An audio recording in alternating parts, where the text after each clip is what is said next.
me show you how I made this super fun red velvet cake for my niece's graduation party. Oven is preheating to 325 degrees and I generously greased and floured 2 9-inch cake pans. I've whisked together my flour, baking soda, baking powder, cocoa, and salt, and we're just gonna set this aside. In a large bowl, I'm gonna combine my sugar and vegetable oil. Now I'm mixing in my eggs, buttermilk, vanilla.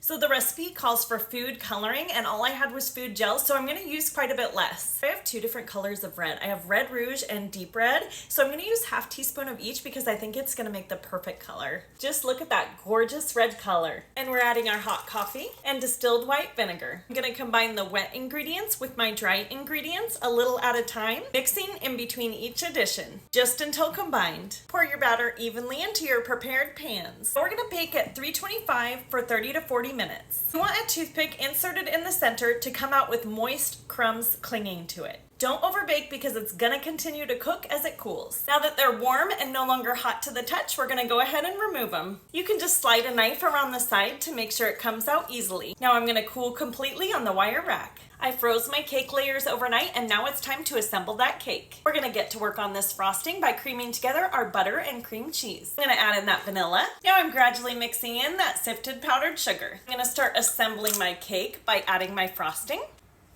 Tier number 2 is on. I am so new to frosting cakes, so please let me know how you make sure that your cake isn't lopsided. All right guys, my crumb coat is pretty much done. I'm gonna stick this in the fridge to chill a minute. We're on day 3 of the red velvet cake saga. So it took me quite a while to do this.